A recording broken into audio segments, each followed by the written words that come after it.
Good morning and welcome to the Ark Ministries. I am Pastor Brian McGill. I am here to be a blessing not only to you, but to those around the world. I am so grateful to be here and to represent God the Father just for this short period of time. You know, I was looking at something today in the mirror. I've noticed that I've got a lot more gray hairs in my beard. And you know, we oftentimes we tell ourselves that gray hairs represent, you know, our age, our wisdom. Well, you know, I've ran into some men with some gray hair, and it didn't seem like they were very wise. But what I did realize is that no matter what my face looks like, no matter what my outside looks like, it doesn't represent where God is taking me.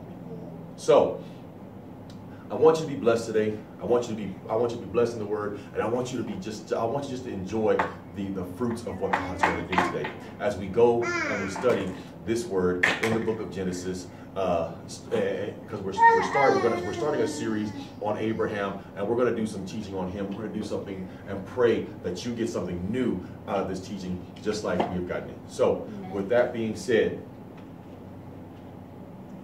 let's go into the Word. In the book of Genesis,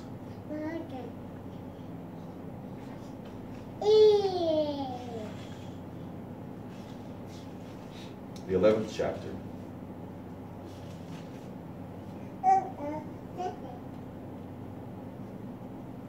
and we're going down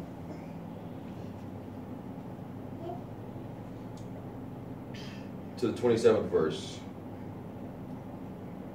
And we're going to read from the 27th. We're going to finish up chapter 27 through 32. And for those of you who are watching via YouTube, I know I can't physically see you, but if you have it, say amen. If you need more time, say wait on me. And just for happenstance, for a little Bible study, if you don't know the books of the Bible, it's Genesis, the first book. Then Exodus, Numbers, Deuteronomy, Leviticus, Deuteronomy. So, first 5 books of the Bible, the very first one is Genesis. So, hopefully we can get there pretty quick. And when you have it, I know I can't see you, but please stand for the reading of the Word. Genesis 11. This is the King James Version because I just like the King James Version. It says, and Terah lived 70 years and begat Abraham, Nahor, and Haran. That's 26. Now these are the generations of Terah. Terah begat Abram, Nahor, and Haran. And Haran begat Lot. And Haran died before his father Terah in the land of his nativity, in Ur of the Chaldees. And Abraham and Nahor took them wives. The name of Abram's wife was Sarai. And the name of Nahor's wife, Milcah, the daughter of Haran, the father of Milcah, and the father of Iscah. But Sarai was barren. She had no child. And Terah took Abraham his son, and Lot the son of Haran, his son's son, and Sarai his daughter-in-law, his son, Abram's wife. And they went forth with them from Ur of the Chaldees to go into the land of Canaan. And they came into Haran and dwelt there. And the days of Terah were 205 years, and Terah died in Haran. Now, just for happenstance and just for something that we're going to be talking about as we go through this, as we begin this series, the series is entitled Travel, Travail, Purpose. Travel, Travail, and Purpose. I'm sorry, not purpose, promise. Couldn't even read my own right. Sorry. Travel, Travail, Promise. Travel, Travail, Promise. I'm grateful for my mother and my father getting together and making a decision to conceive me, because in that conception it gave me a beginning.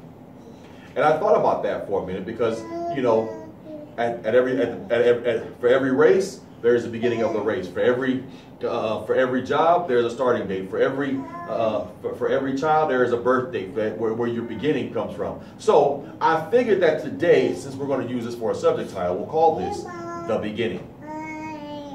The Beginning. Terah is the descendant of Shem, who is one of the sons of Noah. He is descended from that line of Shem, and Shem is a very blessed line, and Terah has now 3 boys of his own that we know about. You know, everybody that these people had kids, all their children are not all mentioned, just the ones that had great purpose.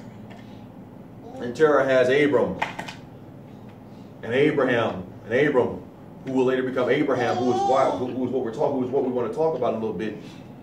This is his beginning. This is the beginning of who Abraham really comes from. Is where he comes from. It's who he is. It's who he is. Who he is. So in order to understand his beginning, we must know his father. Got to know his father. We know that his father had at least 3 boys. 1 Abram, 1 Nahor, and 1 Haran. The unfortunate thing about his father is his father lost 1 son. And I can tell you this, parents, I've never lost a child physically. I have lost some spiritual children. I felt like I've lost my own children, but you know, I've regained them back. But I've never physically lost a child. But I can't tell you the heartache and the hurt that it would go into to actually have to physically feel the desperation of losing a child. But I can tell you this, parents, and I can tell you this, children, that no parent should ever bury their child. But we are all given an appointed time to live, and we're all given an appointed time to die. Unfortunately, there are some parents that have to bury their own children. It's an unfortunate thing. It's not. It's just the appointed time. It's unfortunate that sometimes that time is just too early. And there's nothing that I can say about that appointed time except for my heart bleeds for you. It truly does. And my heart bleeds with you, because I can imagine the pain that this man is feeling. I can imagine what he's going through, having to bury his son, not just his son, but his baby son, the one that was born the last. The one, you know, as many people will say, you know, your first child, that's your practice child. Your second child, you practice a little bit with your first child, but you're still warming up, you're still practicing with that child. But your third child, the third one, that's the one where you've kind of perfected how you're going to teach them, how you're going to train them, kind of how you're going to mold them into the image that you would like for them to be in. It's that third child. And this child was groomed by his father and his mother, and was taught the ways of his father, and was taught how to operate like his father. The problem is that his father was born in the land of the Chaldees. Now, Ur is a city in Babylonia. Now, if you don't know about the Babylonians, let me tell you a little bit something about them. They are paganistic people. They serve idols. They serve other gods. They serve strange gods. And Terah and all his family were living in that land and serving those strange gods, even though they knew God the Father. So his boys grew up knowing God the Father, but serving other gods and worshiping other gods, worshiping those idols. And it's tragic. It is tragic to know that because I was in the wrong place, because I was doing the wrong thing, because I was not in the right mode of worship, that something was killed that was so dear to me. And Haran died, and he was buried in Ur. Now, we're not really talking about Haran, but I have to talk about him a little bit, because you need to understand where his father was at. Terah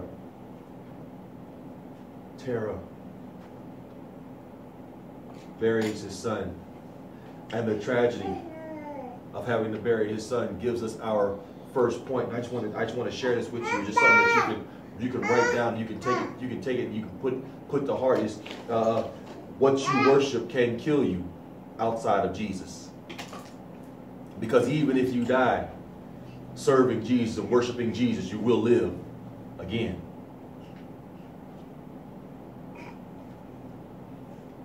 Death is only death when it's eternal.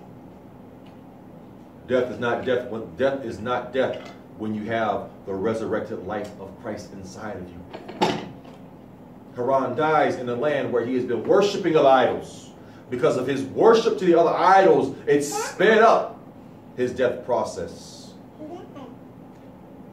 And you can put me to test if if you worship food and you eat so much food that you'll burst, you can get a poison in your blood, in your bloodstream from the food that will cause you to die, cause you to get sick and die. You can, if you worship racing, and you race to no end, and you race because you just feel like you want to race, because you worship this race. Eventually, that car, that motorcycle, that boat, it will crash, and you will die.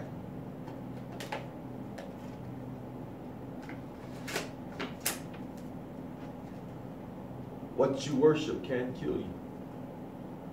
It can kill you. Now, I'm not saying that this young man died because of his worship. I'm just giving you the point. I'm just letting you know that there are going to be things that you want to worship. There are things that you are probably worshiping right now that are no good for your life. And those things, because they are no good for your life, can cause death to you. And Haran died. And he was buried there in the same land where he was worshiping the other idols. Remember, he's the baby. That's the third boy. He's number 3. They have practiced with him how to worship these idols. They have shown him how to worship these idols. They have given him even the very words to say to these idols. And here's what's even more interesting about the land that they was in is they worship the moon. Now think about this. If you ever study any of the sciences, when it comes to the moon is dark and without light. There is no light there.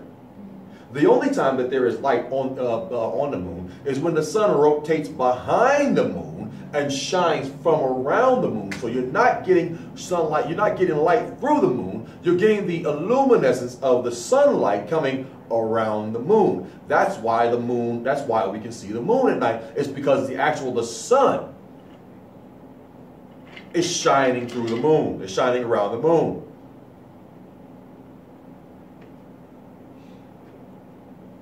So we see a glimpse. We see a glimpse of what the moon looks like because of the sun. And these folks in this land are worshiping a place of darkness. And Terah, being there so long, had fallen into the same trap of these people in that land. But when his son dies, there is it's tragic. Because that's his baby boy. No one wants to bury your baby. That's his baby. His son dies, and it's tragic. But that tragedy causes him to leave that land. I don't want some type of tragedy to cause you to leave a land that God has been trying to pull you out of and has been trying to take you from. I don't want some type of tragedy to befall you because you want to stay and you want to be disobedient to the call of God. I don't want that to happen to you. I want you to move when God says move. And sometimes we hang around in the land too long, we get complacent. We get comfortable. And when you get comfortable, You know, as a lot of the Green Berets and military men say, when you get comfortable is when you get dead. And Terah leaves the land. He takes with him, he takes his son Abram, his wife, his grandson, and the rest of the people who was going with him. He takes them all from Ur with the intention to go to Canaan. He had the intent to go to Canaan. And he's walking. And he's walking. And he's walking. He comes to this land. And it's amazing because the name of the land is Haran. And the Bible says that they stayed in Haran a long time, or they dwelt there in Haran. Now I wonder why this man who left a place of idol worship decided to stop in a place that was in the middle of where he was going and where he had just come from. And because he got stuck in that place. Now, Haran, his son, dies. But he goes to a land, and it's called Haran. But it's not Haran like the Hebrew word says for his son. See, his son's name is Haran, actually H. This particular portion in Hebrew is Charan, it's Charan. It's not Haran, it's Charan. Now, both of them mean mountaineer. But when you look at the Ka, it means. I wish I had all my other notes, my Hebrew notes, but it means a dying place. So you left your son, your baby, in a place where they worship the moon, and now you're in a place that is just a dying place because you got stuck. You got stuck. Who knows? I don't know why you got stuck. You just got stuck.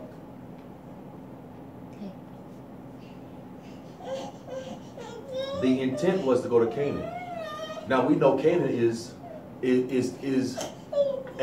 becomes the promised land. We know Canaan is where the Israelites captured all those cities and fought in Jericho and fought the Canaanites and fought the Philistines and fought all the other ites and fought all the other everybody else and removed them from that land, so that because that was the land that God had set aside for his people.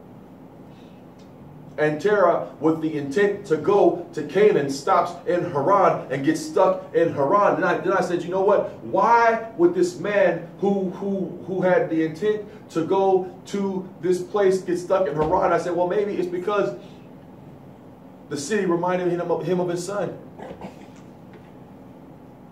Even though the translations are pronounced a little bit differently, maybe it reminded him of his son because it was Haran. Maybe it was a place where he could, where he found like he could just rest. Maybe he just got started getting tired from the journey. Who knows why he decided to stop at Haran? But they stopped and they stayed there.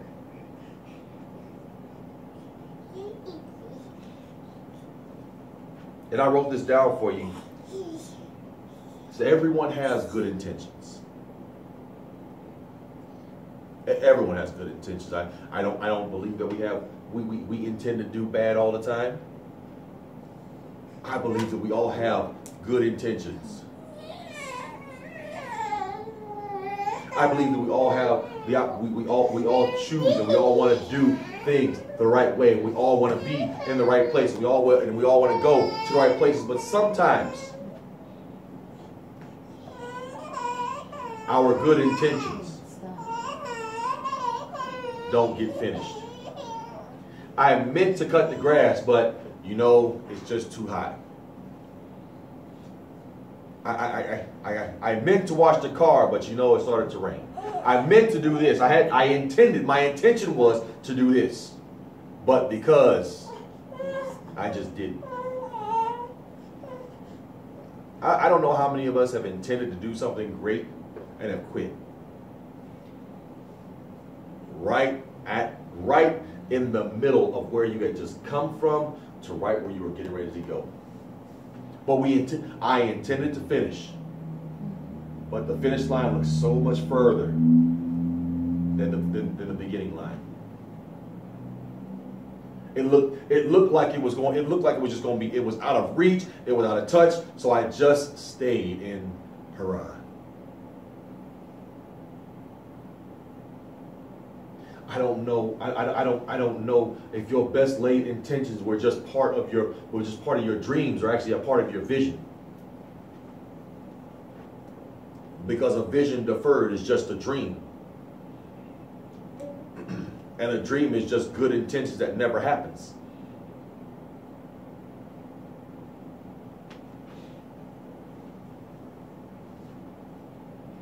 They walked from Ur to Haran, and he was in the middle. He was almost to Canaan. He was right. All he had to do was leave Haran. That was it. He doesn't have to do much else but just leave Haran. Just leave. Just keep going, because his intention was to go to Canaan. But while he's in Haran, he's stuck there. I don't know if you're stuck this morning. I really don't. I don't know if you're stuck. I don't know if I don't know if you're in a place where you just feel like you're stuck right now this morning. A place that you don't feel like you can get out because of whatever reason, but you're stuck this morning.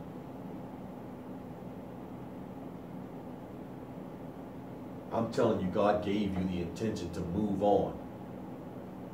He gave you the intention. He gave you the ability to come out of that stuck place. He's giving you right now an opportunity to remove yourself and pluck yourself out of a place where you are stuck in, so that you can experience greater things, greater anointing, greater power, greater authority. So you can experience that. You know, Moses had some good intentions. He really did. He intended to protect the Hebrews. In his intention, though, he killed the Egyptian. Joseph had some good intentions. He intended to be a blessing to his brothers and just share a word that he got in a dream. Well, his intentions got him thrown into the pit. But it wasn't a bad intention. He had good intentions. Many of us have good intentions. And we intend to do good things, and we intend to do great things. But I learned something reading this. And I learned something as I've been studying Abraham. And like I said, I thank God for my mother and my father. I wanted to thank them early. Because they intended to keep me, and they did. They intended to raise me, and they did. They intended to train me how I should become as a man, and they did. Now they didn't know to the fact of how I was going to grow, because there were a lot of things in the middle of their intentions where there was a lot of rebellion in me that I had to work out. And they didn't know I was going to be at this point when they had me, but look at where I am now.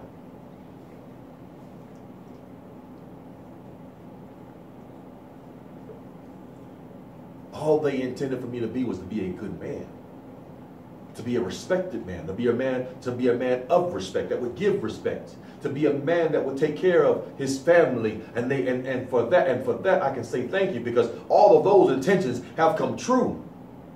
But I realized something again, reading this text and further on, is that, you know, even though my mother and my father intended to be somewhere, my mother and my father cannot go where I'm going.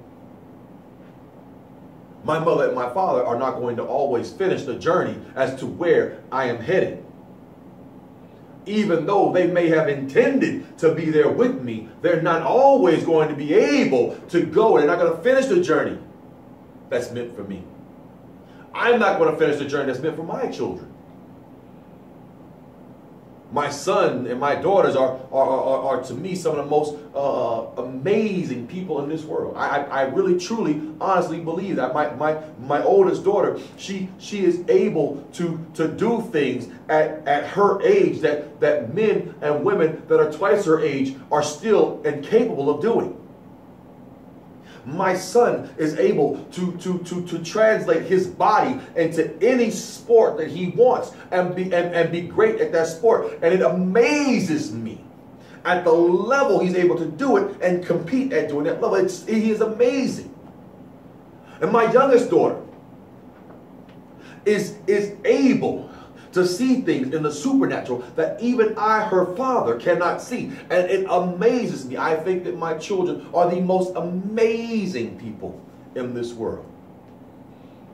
But part of their journey is to come with me. But there is going to be a portion of their journey that I cannot walk with them. Tara got to a place in the journey that where he felt like he was going to get, he had enough. I've walked enough. I've gone as far as I can go. I intended to go to Canaan, don't know why. I intended to go to Canaan, but I intended to be there. But I didn't make it. And he dies.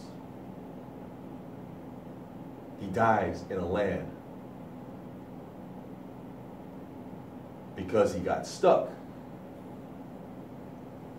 You see, the whole time he came out of Ur, he still had strength, he still had power. When he got to Haran, he still had strength, still had power. But when he got stuck in Haran, the strength and the power left his body. And he became weak.